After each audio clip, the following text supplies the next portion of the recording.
Hello guys, what's up? This is me Mir Wahid and today I will teach you about the Komogata Maro incident. I have already told you about Surat split and Gadar party and also the cancellation of partition of Bengal, that is Delhi Darbar.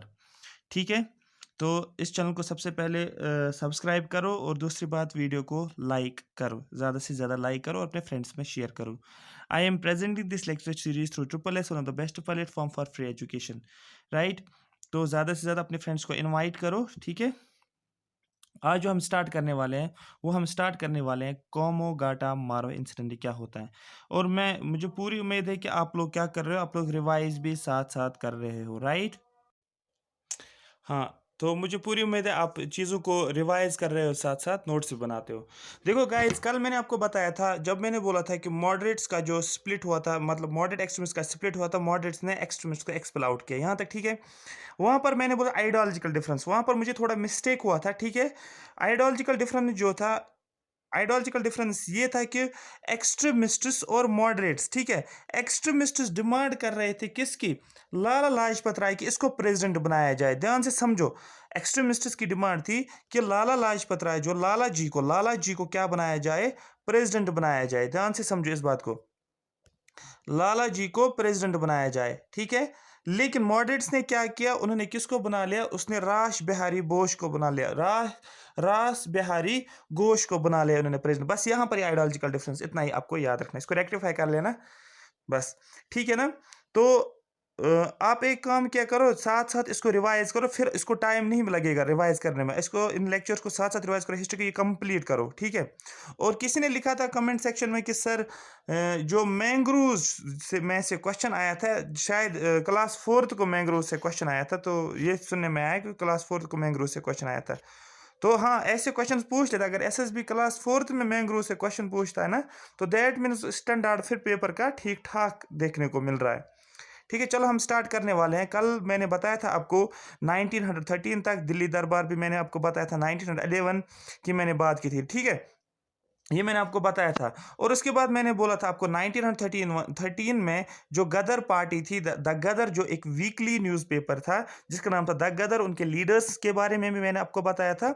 और जो आज फिर मैंने बोला था, जो गदर party जो है वो इनकरेज हुई है किस कोमागाटा मारो इंसिडेंट है या फर्स्ट वर्ल्ड वॉर जो इंसिडेंट्स हुए हैं उनकी वजह से. क्योंकि जब भी ये कोमागाटा मारो इंसिडेंट हुआ तो गदर पार्टी ने क्या किया, उन्होंने आर्टिकल में इसके बारे में लिखना शुरू कर दिया. कहाँ पर, San Francisco. World war first के बारे में भी वो लिखते थे, ठीक है. तो आगे आगे जानेंगे हम. अभी अभी हम आप समझो कि ये एक्चुअली था क्या, ये कोमागाटा मारो इंसिडेंट. इसमें मैं इसके बाद ये कोमागाटा मारो इंसिडेंट के बाद में एक क्वेश्चन आपके सामने लेकर आऊंगा, वो यूपीएससी में पूछा गया. आप खुद अंदाजा लगाओ किस तरीके से क्वेश्चन पूछते हैं. क्वेश्चन टफ नहीं होता है, लेकिन क्वेश्चन क्या होता है, क्वेश्चन को समझना होता है, चीज़ों को डिटेल में पढ़ना होता है, फिर क्वेश्चन को सॉल्व करना होता है. इसके बाद हम करेंगे इसी पे question. The Komagata Maro incident is about a Japanese steamship called Komagata Maro that voyaged from Hong Kong, part of the British Empire, to Vancouver, British Columbia in Canada.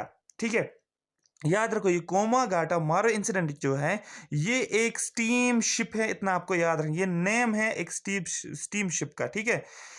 जिसका कौन सी स्टीम शिप है, जापानी steam ship, जिसका नाम क्या दिया गया है, कोमागाटा मारो. और ये कहाँ से, ये वॉयेज करता था, हांगकांग से जाता था और वैनकूवर तक. हांगकांग पार्ट था ब्रिटिश एम्पायर का और वैनकूवर जो है ब्रिटिश कोलंबिया इन कनाडा में.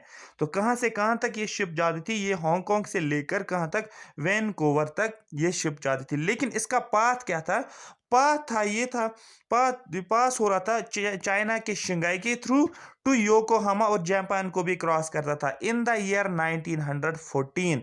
याद रखना, मैंने बोला हांगकांग से लेकर ये वैनकूवर तक जाता था, लेकिन बीच में ये कौन सा पाथ था इसको, ये चाइना शंघाई से कहाँ तक, जापान का योकोहामा से पास हुआ 1914. और इसमें कितने पैसेंजर्स थे, 376. मोस्ट इंपॉर्टेंट पॉइंट है कि कौन सी शिप थी, आपको बोलना है जापानीज शिप थी, जापानीज स्टीम शिप थी. दूसरा पॉइंट ये बोल रहे कितने पैसेंजर्स थे, इसमें आपको बोलना है 376 पैसेंजर्स. एग्जैक्ट आपको याद होना चाहिए 376 पैसेंजर्स. और कौन सा ईयर था, 1914, क्योंकि 1913 तो खत्म किया था हमने, अब हम 1914 की बात कर रहे हैं, ठीक है. अब ये इंसिडेंट क्यों हाईलाइट हुआ, ये क्या इंसिडेंट था, इसके बारे में हमें जानना है। The incident got highlighted because out of all the passengers, जितने भी 376 पैसेंजर्स थे, इनमें से सिर्फ 24 पैसेंजर्स को ही एडमिट किया जाता है कनाडा में, क्योंकि ये वैन हांगकांग से लेकर जाता था कहाँ पर, Vancouver Canada, British Columbia Canada में। तो यहाँ पर आपको याद रखना है सिर्फ 24 पैसेंजर्स को अलाउ किया जाता है, बाकी पैसेंजर्स को क्या करते हैं, उनको वहां से वापस भेज देते हैं। ठीक है, ये जब कहाँ पर पहुंच जाता है, उस पोर्ट के ऊपर, उस हार्बर के ऊपर पहुंच जाता है, तो वहां से उनको वापस निकाला जाता है। और इनका जो ट्रैवल होता है, उन्होंने काफ़ी टाइम तक ट्रैवल किया होता है और ये बहुत ज़्यादा जो होता है इन्होंने सफ़र किया होता है। ठीक है, but the other 352 passengers were not allowed inside the Canada, इनको कनाडा में अलाउ नहीं किया गया है। ठीक है, and the ship was forcefully return to India, और शिप को फोर्सफुली रिटर्न किया गया इंडिया, जिसकी वजह से काफ़ी ज़्यादा जो है फिर ये इशू रेज हुआ। कहाँ पर, इंडिया में। कहाँ पर ये इशू रेज हुआ, पंजाब में। ठीक है, ये सिख ने, क्योंकि इसमें सिखों ने क्यों किया, क्योंकि इसमें मैक्सिमम पैसेंजर्स जो थे वो सिख कम्युनिटी के लोग थे जो कि कनाडा जाते थे। और आपको आज भी पता है कि कनाडा में सिखों की बिजनेस जो है बहुत ज़्यादा है। ठीक है, वो पहले से ही जाते थे वहाँ पर, उनका वहाँ पर कारोबार पहले से ही चलता था। लेकिन ये इंसिडेंट जो है ये काफ़ी ज़्यादा सिक्स के साथ रिलेटेड है। तो इसके बाद भी, इसके साथ भी क्या हुआ, इंडिया में ये इंसिडेंट रेज किया गया। यहाँ से क्या बोलते हैं उसको, द गदर पार्टी जो है, गदर लीडर्स ने, जो एसोसिएशन थे, उन्होंने इस इशू को रेज किया गया कि ये एक्चुअली जो है, जो कनाडा के लॉज जो थे, ठीक है, इमिग्रेंट्स लॉ, उनमें चेंज लाए गए। अगर मैं उसमें जाऊंगा ना अब इमिग्रेशन में, तो फिर ये लंबा टॉपिक बन जाएगा, ज़्यादा आप हम फिर डीप में जाएंगे, जो आपको ज़रूरत नहीं है। मैं फिर से बोल रहा हूँ, एमसीक्यू सेशंस के लिए इतना डीप जाने की ज़रूरत नहीं। हाँ, अगर किसी को मेंस में आंसर लिखना होता है तो उसके लिए जाना पड़ता है। ठीक है, रीजंस लिखना पड़ता है, क्या क्या हो रहा है, 5-6 रीजंस। ठीक है, तो शिप को एलो नहीं किया जाता है, याद रखना। 376 पैसेंजर्स, उसमें से 14 को ही, सिर्फ 24 को ही अलाउ किया जाता है। वो भी 24 में उसमें क्या होता है, कामोगाटा मारो, उसमें एक डॉक्टर होता है और उसकी फैमिली होती है, और कुछ लोग होते हैं जिनको कहाँ की सिटीजनशिप होती है, कनाडा की सिटीजनशिप होती है। ठीक है, देखो क्या होता था एक्चुअली। सपोज मैं अगर इंडिया का हूं, मुझे जाना है कहां पर, कनाडा जाना है। अब इन्होंने ऐसे इमिग्रेशन लॉ बनाए हैं, उन्होंने बोला अगर कोई कनाडा में आना चाहता है, वो इंडिया का होना चाहिए, और इंडिया से ही यहाँ पर चाइना, कनाडा में लेकर आए। ना कि सबसे सपोज अगर मैं इंडिया का हूँ, मैं चाइना में रहता हूँ, फिर चाइना से मैं कहाँ जाता हूँ, कनाडा में जाता हूँ, तो दैट मीन मुझे वहाँ पर अलाउ नहीं करेंगे। चाइना से मैं डायरेक्टली नहीं जाऊँगा कहाँ पर, कनाडा में। अब मसला ये था, क्योंकि शिप ही निकलती थी कनाडा से, तो ये चाहते थे कि क्या होना चाहिए, सिटीजनशिप होनी चाहिए। ठीक है, और पर्सन उस कंट्री से होना चाहिए, एक ओरिजिन कंट्री, जिस कंट्री से वो ओरिजिन उसका बर्थ हुआ है वहां से होना चाहिए, ना कि किसी और लोकेशन से किसी और लोकेशन पे आकर जाए। ये इमिग्रेशन लॉ था, इसमें बहुत सारे इश्यूज थे फिर। ठीक है, क्वेश्चन देखो, क्वेश्चन यूपीएससी क्वेश्चन, कोमा गाटा मारो इंसिडेंट पे क्या पूछा गया, देखो आपको इसको आंसर करना है। आंसर कैसे करना है, आपको आंसर करना है। देखो आंसर क्या करना है, क्वेश्चन है, कंसिडर द फॉलोइंग स्टेटमेंट्स, दो स्टेटमेंट्स दिए गए हैं, आपको बताना है। ए स्टेटमेंट आपको बताना है, सबसे पहले ए स्टेटमेंट और बी स्टेटमेंट आपको पढ़ना है, फिर आपको बताना है दो में से कौन सा ठीक है, या क्या दोनों ठीक है, क्या एक ही ठीक है, क्या कोई ठीक नहीं है। कोमागाटा मारो incident was a Japanese steamship, number first option. Number second दिया है, कोमागाटा मारो इंसिडेंट कैरीड 100 पैसेंजर्स। देखो एक ये बोला जाता है, फोकस किस पे करता है, जापानीज स्टीमशिप के ऊपर। नंबर सेकंड बोलता है कि ये कैरी कर रहा था सिर्फ 100 पैसेंजर्स। क्या मैंने कहीं पर 100 पैसेंजर्स की बात की? बिल्कुल भी मैंने इसकी बात नहीं की। क्या ये जापानीज स्टीमशिप थी? हाँ, ये जापानीज स्टीमशिप थी। ठीक है, जो कि शिंगाई से जाता था जापान, योकोहामा के थ्रू, फिर हांगकांग का, जहां पर इसको जाना होता था, डेस्टिनेशन पे पहुंच जाता था। तो इसका मतलब यहां पर इसका ऑप्शन क्या होगा, ऑप्शन ए ही राइट होगा। देखो पूछा कैसे गया इसके ऑप्शंस में पूछा गया है, which of the following of the above statement is correct. Correct कौन सा है, ओनली फर्स्ट, ठीक है, only second, both first and second, none of the above. इसमें से आंसर जो आएगा इसका ओनली फर्स्ट आ जाएगा। आपको अब समझ आया होगा किस तरीके से पढ़ना होता है हिस्ट्री को, कैसे क्वेश्चंस लगाए जाते हैं।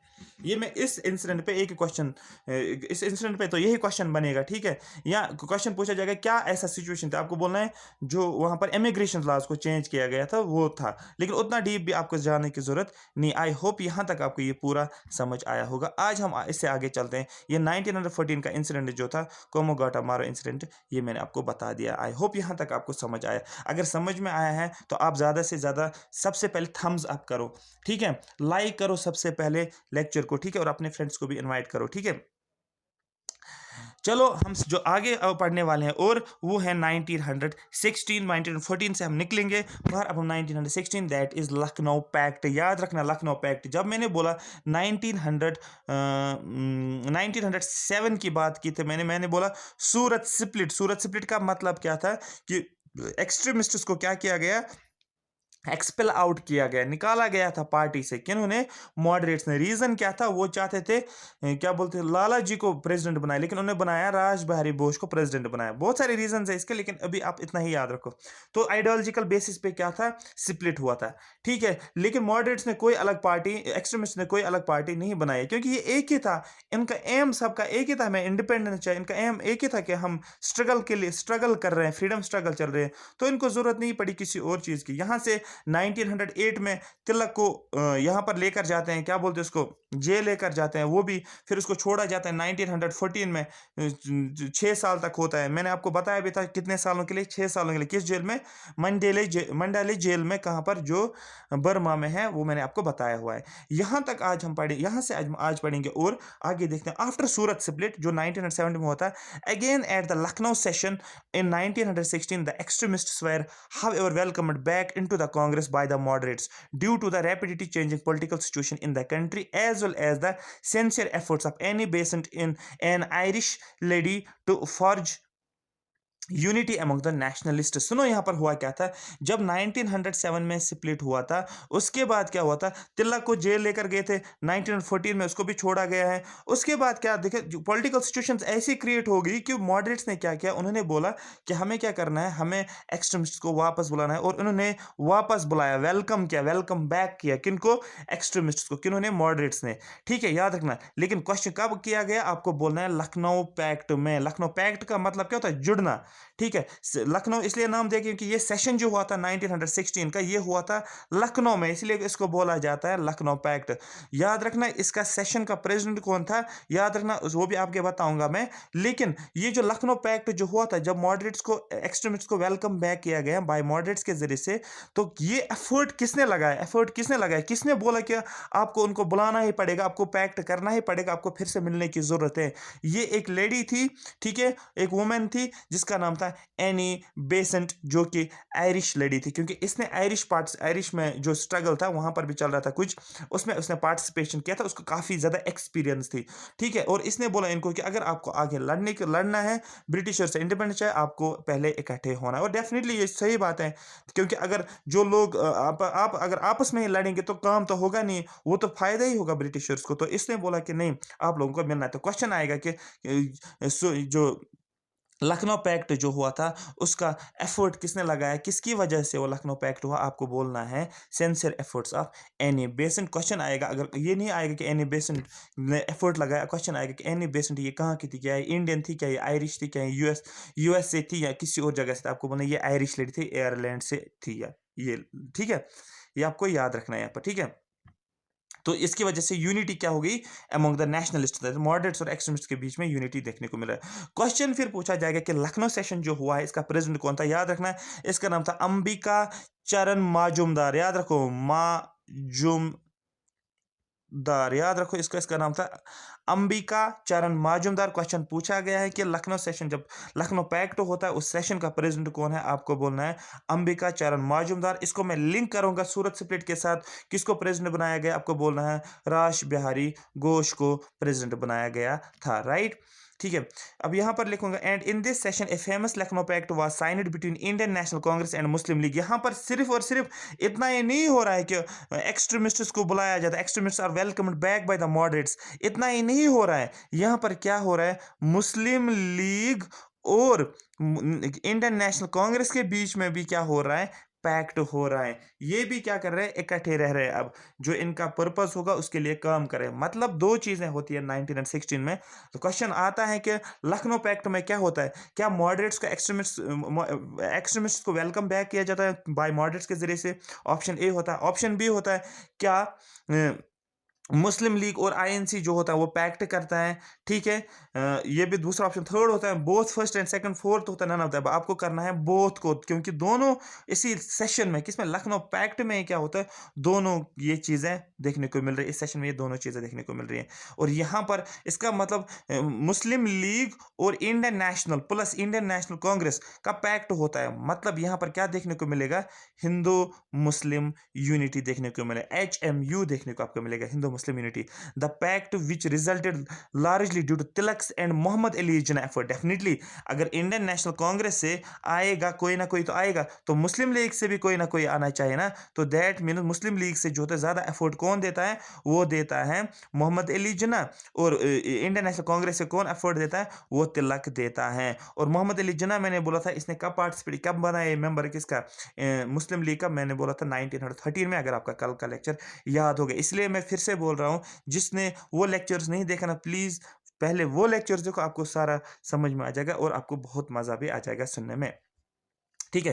तो क्वेश्चन आएगा कि किसके क्या बोलते हैं, किसके एफर्ट्स की वजह से जो है ये पैक्ट हुआ है, किसके बीच में, इंडियन नेशनल कांग्रेस और मुस्लिम लीग के। आपको बोलना है तिलक और मोहम्मद अली जिन्ना का एफर्ट था, ठीक है। मॉडरेट्स और एक्सट्रीमिस्ट्स के केस में कौन थी, उसका नाम क्या था, उसका नाम था एनी बेसन। अब यहाँ पर कंफ्यूज नहीं होना आप, ठीक है।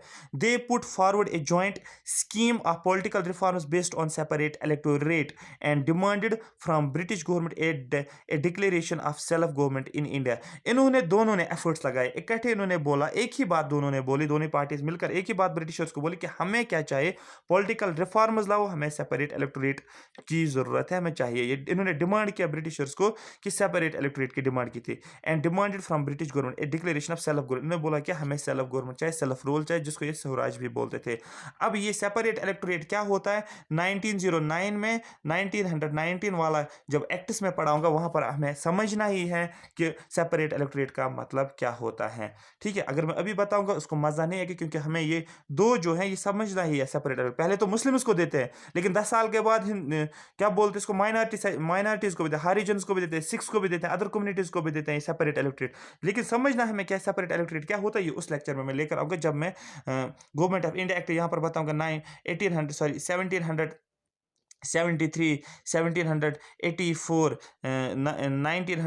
1858 जब क्वींस प्रोक्लेमेशन एक्ट जो था, ठीक है। 1853 भी आ जाऊंगा, 1909 भी आ जाऊंगा, 1919 भी लेकर आऊंगा, 1935 भी लेकर आऊंगा। और ये सारा पढ़ना है आपको, क्योंकि यहाँ से क्वेश्चन पूछे जाते हैं, दो क्वेश्चन इसमें से आ सकते हैं, ठीक है।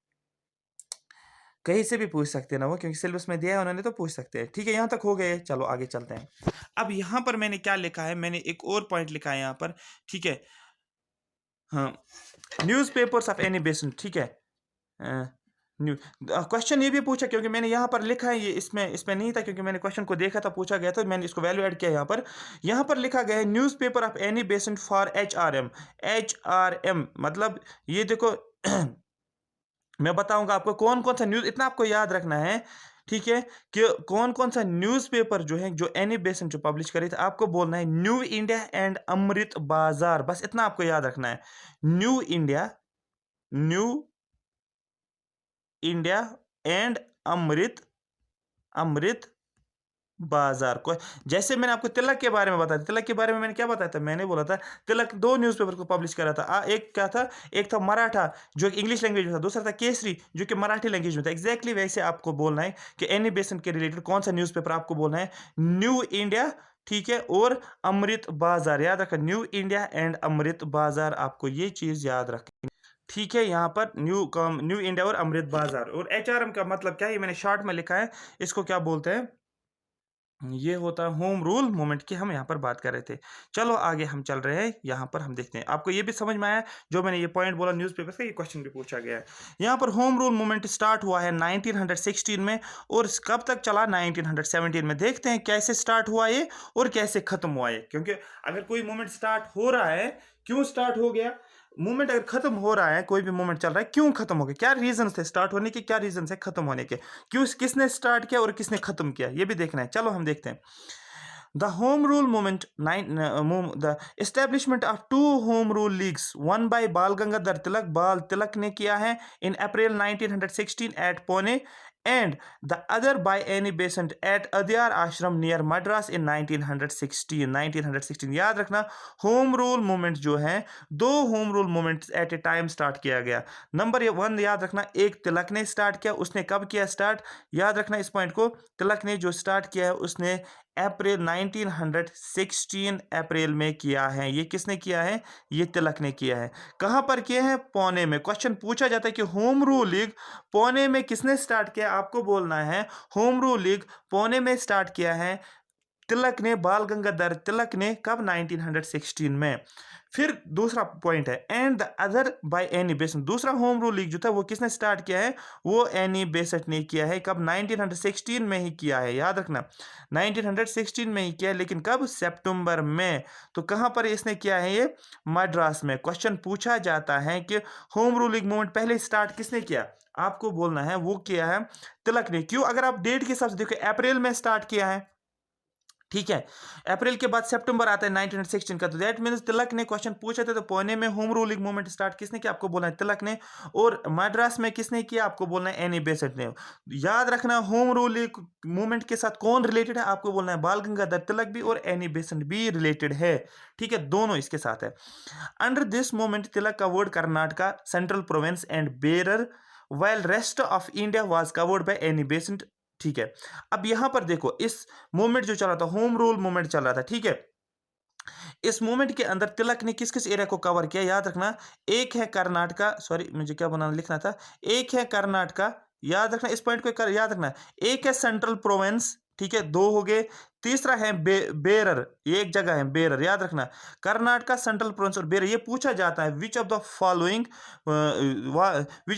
Movement which of the following was covered by the Tilak for home ruling movement, कौन कौन से एरियाज तिलक के अंडर आता है, कौन कौन से एरिया इसने कवर किया होम रूलिंग मूवमेंट के लिए, आपको बोलना है कर्नाटका सेंट्रल प्रोविंस और बेरर, आपको याद रखना है। इसके बगैर जो भी बच जाता है, जहां पर भी होम रूल मूवमेंट हुआ है बाकी एरियाज में, वो सारा किसके अंडर था, वो था क्या नाम है इसका, एनी बेसेंट के अंदर। यही लिखा है मैंने, while rest of India was covered by Annie Besant. In this moment Annie Besant was supported by Motilal Nehru. इस मूवमेंट को सपोर्ट किसको, एनी बेसेंट तो चला रही थी मूवमेंट को, लेकिन कुछ बाकी लीडर्स ने भी इसको सपोर्ट किया। एक है नाम मोतीलाल नेहरू, जवाहरलाल नेहरू का बाप है ये। और एक कंडीशन आप ऐसे देखो कि जवाहरलाल नेहरू जो अपने बाप को क्रिटिसाइज करता है, ठीक है, और वो क्या, वो खुद फिर लीडर बन जाता है, खुद प्रेसिडेंट बनता है। जब आप देखो नेहरू रिपोर्ट जब बनाया जाता है मोतीलाल नेहरू के द्वारा, फिर आप देख लेना कैसे चेंजेस आ जाते हैं, ठीक है। नेहरू रिपोर्ट बनाता है मोतीलाल नेहरू, आप देख लेना, फिर उसके बाद प्रेसिडेंट बनता है उसका बेटा। देखते रहेंगे हम ये चीज़ें। तो यहाँ पर हम ये जानेंगे कि एनी बेसेंट को मोतीलाल नेहरू ने भी सपोर्ट किया। एस.एन. बैनर्जी जिसको बोलते हैं सुरेंद्र नाथ बैनर्जी और मोहम्मद अली जिन्ना, तो एनी बेसेंट को सपोर्ट मिल रहा है अच्छे लीडर्स का, मोतीलाल नेहरू का भी मिल रहा है, एस.एन. बैनर्जी का भी मिल रहा है जो पहला प्रेसिडेंट था अगर आपको याद होगा आईएनसी का, और मोहम्मद अली जिन्ना का भी, जो मैंने कल बोला था आपको 1930 में जिसने पार्टिसिपेट किया, और जो अभी मैंने आपको बोला कि इसने एफर्ट्स लगाए हैं कि हमें पैक्ट करना पड़ेगा किसके साथ, आईएनसी के साथ। The idea of starting a home rule league movement was originated with Annie Besant, as in Annie Besant in an early 1914 and it was influenced by Irish Revolution। मैंने पहले भी बोला कि आइडिया जो है ये होम रूल लीग का idea किसने दिया है, ये दिया है एनी बेसेंट ने दिया है, क्योंकि उसको जो है आयरिश रेवोल्यूशन चल रहा था और इसको एक क्या आइडिया था, ठीक है। इसने 1914 में ही बोला कि होम रूल, जैसे मैंने बोला था इसने क्या किया 1914 में, क्या बोला इसने, पैक्ट करो। 1914 में से बोला मॉडरेट्स एक्सट्रीमिस्ट को नेशनल मूवमेंट चलाने के लिए आप लोगों को क्या करना है, आपको पैक्ट करना जरूरी है, आपको एक दूसरे के साथ रहना है। तो ये आइडिया इसके पहले ही जहन में था कि होम रूल लीग मूवमेंट, क्योंकि ये इसका इन्फ्लुएंस कहाँ से मिला था, इसको आयरिश रेवोल्यूशन से इसका इन्फ्लुएंस देखने को मिल रहा है। Main objective was to attain home rule for India as a self government. अब क्वेश्चन है सबके दिमाग में आगे, सर ये होम रूल क्या था, फिर होम रूल का मतलब होता है यहाँ पर self government, that means rule for India as a self government within the British Empire. India में रूल करना मतलब ये होता है कि सेल्फ रूल करेंगे, खुद अपने लीडर से अपने लोगों के ऊपर रूल करेंगे, ना कि ब्रिटिशर्स यहाँ पर रूल करेंगे हमारे ऊपर। इसका मेन ऑब्जेक्टिव जो था होम रूल का वो यही था। On the lines of autonomous colonies of Australia, New Zealand extra, इसको छोड़ो, बस इतना आपको याद रखना है, मेन पर्पस जो था वो था यहाँ पर कि होम रूल ले करना है। ब्रिटिशर्स जो है वहाँ पर हमें क्या करना है, हमें सेल्फ रूल, चाहे हम खुद अपना रूल यहाँ पर परफॉर्म करेंगे। For instance Tilak who had demanded complete independence for India, Tilak ने क्या डिमांड की है, एंटी पार्टीशन जब हुआ था इसने क्या डिमांड की थी, इसने डिमांड किया था हमें क्या चाहिए, हमें चाहिए कंप्लीट इंडिपेंडेंस मूवमेंट, ठीक है। तो तिलक ने क्या स्टार्ट किया था, इसने डिमांड की थी जब एंटी पार्टीशन मूवमेंट चल रहा था 1900, कब हुआ था, 5 में जब हुआ था, फिर एंटी पार्टीशन मूवमेंट हुआ था, ठीक है। तिलक ने क्या डिमांड की थी कि कंप्लीट इंडिपेंडेंस चाहिए, मतलब कि ब्रिटिशर्स को यहाँ से निकाला जाए, हमें कंप्लीट इंडिपेंडेंस चाहिए, हमें कोई वो उस हिसाब से नहीं कि इनको निकलना ही निकलना है यहाँ से, ठीक है। However, made it was clear 1916 when he declared the Swaraj of today is within the empire and not independent of it। ये स्टेटमेंट को सिर्फ डायरेक्टली आपको याद रखना है। तिलक ने एक स्टेटमेंट दिया है, आपको बोलना है, एक तिलक ने दिया है, swaraj is my birth right and I shall have it, number first. Number second आपको याद रखना, the swaraj of today is within the empire and not independent of it. इस स्टेटमेंट आपको याद रखना है, ठीक है। ये किसने दिया है, तिलक ने दिया है। उसके बाद हम क्या देखेंगे, एक्टिविटीज किसके देखेंगे, होम रूल लीग के एक्टिविटीज के बारे में हम देखेंगे, क्या क्या हुआ था इस मूवमेंट में। Promoting political education and discussion through public meetings. देखो हम वो पहले क्या कर रहे थे, जो मॉडरेट्स का रूल क्या था, मॉडरेट्स का अप्रोच क्या था, वो पीपीपी के थ्रू कर रहे थे, वो मासेस को टारगेट नहीं करते थे। अब यहाँ पर देखो ये पब्लिक मीटिंग्स करने लगे। प्रमोटिंग पॉलिटिकल एजुकेशन, इन्होंने बोला अगर हमें होम रूल चलाना, होम रूल लीग चलाना है, लोगों को अवेयर करना है, तो डेफिनेटली हमें लोगों को पहले समझाना है क्या क्या चीज़ें हो रही है, एजुकेट करना है, लेकिन किस तरीके से पॉलिटिकल एजुकेशन प्रोवाइड करनी है लोगों को। ये नहीं कि हम उसको अलग से कोई दास्तान बताएंगे, नहीं, पॉलिटिकली उनको अवेयर करना है। Promoting political education and discussion through public meetings, organising libraries and reading rooms containing books on national policies and holding conference. इन्होंने बोला कि हमें ऑर्गेनाइज क्या करना है, लाइब्रेरीज को ऑर्गेनाइज करना है, रीडिंग रूम्स को, सो दैट लोग जो है आर्टिकल्स पढ़े, वहाँ पर बुक्स को पढ़ें, और वो बुक्स किन के बेस पे होंगे, नेशनल पॉलिटिक्स के बेस पे होंगे, इंडिया की जो नेशनलिज्म जो है इसके बारे में, क्योंकि उनको पता था एजुकेट तो इसी तरीके से करें। अगर यहाँ पर कोई इशू चल रहा है तो जब तक हम न्यूज़पेपर नहीं पढ़ेंगे, हम अवेयर नहीं हो जाएंगे क्या चल रहा है, तो हम अपना व्यू तभी बता देंगे, हाँ ऐसे चल रहा है, ये गलत हो रहा है या ये ठीक हो रहा है। इसी तरह से उन्होंने बोला कि पॉलिटिकल एजुकेशन तो प्रोवाइड करनी है, लेकिन इसके लिए कुछ मेथड भी होना चाहिए। मेथड उन्होंने बोला हमें न्यूज़पेपर्स का यूज़ करना है, हमें पब्लिक मीटिंग्स का करना है, हमें लाइब्रेरीज को ऑर्गेनाइज करना है, सो दैट लोग जाए, बच्चे जाए, वहाँ पर पढ़ें, उन बुक्स में क्या होने चाहिए, नेशनलिज्म के बारे में हो। ये सारा कुछ होम रूल लीग में उन्होंने एक्टिविटी परफॉर्म की थी। प्रोपिगेशन थ्रू न्यूज़पेपर्स के पैम्पलेट्स होते हैं, पोस्टर्स, प्ले, नेशनल सॉन्ग्स बताए गए हैं, इसके थ्रू लोगों को अवेयर करना। Collecting funds, organising social work and participating in local government activities, ठीक है, ये लोकल गवर्नमेंट एक्टिविटीज़ में पार्टिसिपेट करना या सोशल वर्क्स ऑर्गेनाइज करना, कलेक्टिंग फंड्स भी कलेक्ट करना, क्योंकि रूल अगर कोई मूवमेंट चल रहा है उसके लिए फंड्स भी चाहिए ना, खाली तो चलेगा नहीं, तो इसके बारे में भी लोगों को अवेयर करना। अब मतलब ये ऐसा लग रहा है कि फुल फ्लेज्ड चल रहा था, आगे देखते रहो क्या होता है। Many moderate nationalists who were dissatisfied with the inactive of Congress joined the home rule agitation. बहुत सारे मॉडरेट लीडर्स भी थे जो डिससेटिस्फाइड, जो कांग्रेस एक्टिव नहीं था उस तरीके से जितना उनको लग रहा था कि होना चाहिए था, तो उन्होंने भी क्या किया, उन्होंने भी होम रूल एजुटेशन में पार्टिसिपेट किया। ये बात भी आपको याद रखना है। सून लास्ट पे क्या हुआ, एट लास्ट हुआ क्या है, British government took action against the league. इसने क्या किया, क्योंकि गवर्नमेंट को रेस्पॉन्स तो देना ही देना है इसके अगेंस्ट, उनको पता था कि सिर से ऊपर जब जाएगा तो हमें कोई ना कोई एक्शन लेना ही लेना है, ठीक है। तो उन्होंने क्या एक्शन लिया, उन्होंने इस मोमेंट को ही सप्रेस किया। कैसे सप्रेस किया, जैसे मैंने बोला अभी 1916 में स्टार्ट हुआ और 1917 में एंड हुआ। कैसे, अब देखो यहाँ पर एनी बेसेंट को जून 1917 में क्या किया जाता है, अरेस्ट किया जाता है। डेफिनेटली जब एनी बेसेंट को ही अरेस्ट किया जाता है, जिसने ये होम रूल एक आइडिया दिया है, उसको जेल लेकर जाते हैं, उसको बंद करते, उसको अरेस्ट करते हैं, तो डेफिनेटली ये मूवमेंट यहाँ तक ही रुकेगा, उसके बाद नहीं चलेगा। कुछ बात समझ में आ रही है, किस तरीके से स्टार्ट हुआ था और किस तरीके से खत्म किया, खत्म किसने किया, ब्रिटिश गवर्नमेंट ने उसने सप्रेस किया इनको, ठीक है। अब हम क्या पढ़ने वाले हैं, अब हम स्टार्ट करने वाले हैं गांधीयन फेज जो है, ये हम स्टार्ट करने वाले हैं। लेकिन आपको पता ही है 1917 से लेकर 1947 तक हमें चलना है। लेकिन गांधीयन फेज पढ़ने से पहले हमें जानना है थोड़ा सा गांधी जी के बारे में, ये क्या था, इसका नाम क्या था, इसका ये कहाँ से बिलोंग करा था, क्योंकि जानना ज़रूरी है। जिसके बारे में आप पढ़ रहे हो, जिस फेज के बारे में, जानना ज़रूरी है। तो यहाँ पर कुछ फैक्ट्स है गांधी के बारे में, और आपको पता भी होना चाहिए क्योंकि पूछा जाता है, ठीक है, इसलिए मैं लेकर आया हूँ यहाँ पर, ठीक है। सबसे पहले date and place of birth 2 October 1800, 2 October 1869 जो है यहाँ पर। मैंने कुछ थोड़ा सा मेरे हिसाब मेरे मेरा एक आइडिया है, जो भी मतलब वर्ल्ड की टॉप मोस्ट पर्सनैलिटीज ना, मोस्ट मैंने देखा उनका मतलब 80%, जितना मैं जानता हूँ 80% उनमें से देखा, 80% पर्सनैलिटीज ऐसी हैं टॉप मोस्ट पर्सनैलिटी जिनका इन्फ्लुएंस काफ़ी ज़्यादा है, जैसे गांधी है, जैसे एपीजे अब्दुल कलाम है। उनका जो है बर्थ जो है वो अक्टूबर में ही देखने को मिल रहा है, ठीक है।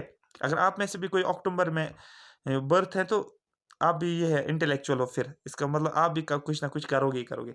चलो, date and place of birth October 1869 में ये पैदा हुआ। याद रखो 1869 में कहाँ पर, पोरबंदर गुजरात में एक जगह है, गुजरात का है था ये, याद रखना ये गुजरात का था। तिलक भी गुजरात का था। ये जो भी यहाँ पर इंडिया में जिन्होंने भी रूल किया है पूरे इंडिया में, जो प्राइम मिनिस्टर रहे, चीफ मिनिस्टर रहे, ये मैक्सिमम से मैक्सिमम सभी गुजरात से ही है। पता नहीं उस मिट्टी में इतना क्या रखा है, मुझे खुद समझ में नहीं रहा, लेकिन सभी जो है मैक्सिमम जो रहे ये गुजरात के थे, ठीक है। जैसे मोहम्मद तिलक की बात करेंगे, वो भी कहाँ का था, वो गुजरात का था, ठीक है। और इनमें से सबसे काबिल जो है, ये बुक में लिखा गया है, ठीक है, कि सबसे मतलब इंटेलेक्चुअल, सबसे इंटेलेक्चुअल जो बैरिस्टर माना जाता था, एडवोकेट माना जाता था, वकील माना जाता था, वो इनमें से सबसे ज़्यादा जो था तिलक। जितने भी थे इंडिया में, जितने भी ये कर रहे थे, प्रैक्टिस कर रहे थे, उसमें से सबसे एफिशिएंट, मोस्ट एफिशिएंट जो जाना जाता था लंदन में, वो था तिलक, ठीक है। ये बात आपको याद रखना। और तिलक के बारे में एक फैक्ट ये भी याद रखना है कि ये टाई लगाते थे ना, टाई टाई पहनते हैं ना, तो ये इसके पास इतनी टाइज थी, दूसरी बार टाइज की टर्न ही नहीं आती, जो इसने आज भी ना, तो इसकी टर्न कभी नहीं आती थी आगे पहनने के लिए, इतने उसके पास, ये बहुत ज़्यादा सोफिस्टिकेटेड था, मतलब बहुत ज़्यादा। हाँ, ये है कि एक रिलीजियस पर्सन नहीं था ये, मतलब जिस तरीके से होना चाहिए कि नमाज 5 टाइम या बाकी चीज़ें, ऐसा कुछ भी नहीं था, ठीक है, ठीक है। ये भी बताऊंगा, मैं लेकर आऊंगा कि पाकिस्तान का आइडिया कहाँ से बनता है, क्यों कहाँ से दिमाग में आता है कि अचानक से, क्योंकि अभी तक देखो पाकिस्तान का कुछ, अभी तक आपने पाकिस्तान का नाम सुना है, नहीं सुना है आपने क्या? और ये बोल रहे हैं कि हमें अलग नेशन दे दो, पाकिस्तान का नाम कुछ भी नहीं। अभी देखो मैं बताऊंगा, वो जब वो टाइम आएगा मैं बताऊँ ये आइडिया कहाँ से आता है, इसमें डॉक्टर सर मोहम्मद इकबाल का रोल क्या है। इसमें बुक्स नहीं लिखती है यहाँ की, जो हमने हम बुक्स पढ़ते हैं, इसमें एनसीईआरटी उसमें नहीं लिखा है, लेकिन जब आप क्या बोलते हो, डॉक्टर सर मोहम्मद इकबाल के बारे में जानते हो, तो फिर आप वहाँ पर हमें जानने को मिलता है कि पाकिस्तान का ओरिजिन किस तरीके से होता है, उसके ड्रीम के बारे में, डॉक्टर सर मोहम्मद इकबाल के ड्रीम के बारे में। और वो ड्रीम जो है वो कौन पूरा करता है, वो तिलक पूरा करता है। बताऊंगा मैं डॉक्टर सर मोहम्मद इकबाल को किस तरीके से ट्रीट करते थे, जैसे कि जवाहरलाल नेहरू जब इनके पास जाते थे, किस तरीके से, कौन सी मतलब हस्ती थी वो डॉक्टर सर मोहम्मद इकबाल, ये बताऊंगा मैं, क्योंकि इसका मेन रोल जो है पाकिस्तान का बनने का वो रहता है डॉक्टर सर मोहम्मद इकबाल का। ये आइडिया उसका आता है, वो ड्रीम एक देखता है। फिर क्यों वेस्ट पाकिस्तान क्यों बन रहा है, क्यों वो बोल रहा है कि क्या बोलते हैं वेस्ट वेस्ट पाकिस्तान, और जो अभी पाकिस्तान है वो बोल रहा है वेस्ट साइड में एक ज़मीन होती है, और वही डेफिनेटली आज, नहीं तो आप पाकिस्तान ईस्ट साइड में भी बना सकते हैं, जैसे कि अभी जहाँ पर बांग्लादेश है वहाँ पर क्यों नहीं रखा जाता लोगों को, और उनको क्यों बोला जाता है वेस्ट में जाओ। और ये ड्रीम पहले ही बोला जाता है, मतलब ड्रीम जो उसने सपना देखा होता है, और वो सपना भी फिर एग्जैक्टली वो उसके साथ मैच हो जाता है। पूरी इंटरेस्टिंग है, बताऊंगा मैं आपको, लेकिन अभी आप यहाँ पर ध्यान रखो, ये यहाँ पर मुझे जहन में आया था क्योंकि ये पर्सनैलिटीज़ का पता होना चाहिए, ठीक है। पैदा कहाँ पर हुआ आपको याद था, पोरबंदर गुजरात में। फादर का नाम करमचंद गांधी, इसलिए इसको क्या बोलते हैं, मोहनदास करमचंद गांधी। गांधी जी का एक्चुअल पूरा नाम जो है मोहनदास करमचंद गांधी, इसका नाम है एमडी के सी जी, याद रखना, मोहनदास करमचंद गांधी। ये करमचंद इसके फादर का नाम था, मदर का नाम था, ये क्या था, पुतली बाई, ठीक है। पदुली बाई इसका मदर का नाम है। पॉलिटिकल गुरु गोपाल कृष्णा गोखले, याद रखना जो है इसको, पॉलिटिकल गुरु कौन था, क्वेश्चन पूछा जाता है गांधी जी का पॉलिटिकल गुरु कौन था, आपको बोलना है गोपाल कृष्णा गोखले। और ये भी पूछा जाता है इसको ये नाम किसने, एक नाम है था नंग फकीर, नाम एक है इसको नंग फकीर, एक ब्रिटिशर ने नाम दिया है, ये भी आपको याद रखना है, ठीक है। ये बताऊंगा मैं, ये फैक्ट्स लेकर आऊंगा मैं आगे आगे, ठीक है। पॉलिटिकल यहाँ आपको बोलना है कि फ्रंटियर ऑफ गांधी कौन था, फ्रंटियर ऑफ गांधी वो था खान अब्दुल गफार खान, याद रखना, फ्रंटियर ऑफ गांधी खान अब्दुल, ये फैक्ट सभी पूछे गए, who was the frontier of, who is considered as the frontier of Gandhi, आपको बोलना है खान अब्दुल गफार खान। तो पॉलिटिकल गुरु ऑफ गांधी आपको बोलना है गोपाल कृष्णा गोखले, याद रखना इसको। इसका मतलब ये गोपाल कृष्ण गोखले को बहुत ज्यादा मानता था। लिटरेरी इन्फ्लुएंस ऑन गांधी, कौन कौन, देखो, the kingdom of God with is within you, देखो इसके बारे में क्या बोला जाता है, एक टर्म दी गई है, the kingdom of God is within you, ये लियो टॉलस्टॉय ने बोला हुआ है। याद रखना, लियो टॉलस्टॉय की बुक पढ़ लेना, मैं उस बुक का नाम बताऊंगा, अगर आपने वो बुक पढ़ी पढ़ी है ना, आप कुछ भी, अगर आपने उस चीज को समझना, आप कुछ भी कर सकते हो। यहाँ पर जो पढ़ाई फिर क्या है, ये एसएसबी एग्जाम कुछ भी नहीं, आप कुछ भी जो चाहोगे ना वो करोगे।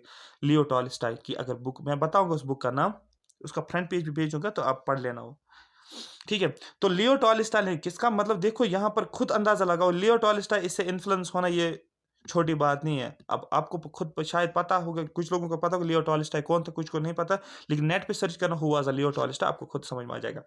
Literally influence on Gandhi, the kingdom is, the question आ जाएगा, तो the kingdom of God is within you, ये किसने बोला आपको, ना लियो टॉलस्टॉय ने। Unto the last John Ruskin's ने बोला, unto the last John Ruskin's. Civil disobedience, ये किसने बोला, थियोरियो एंड द गीता।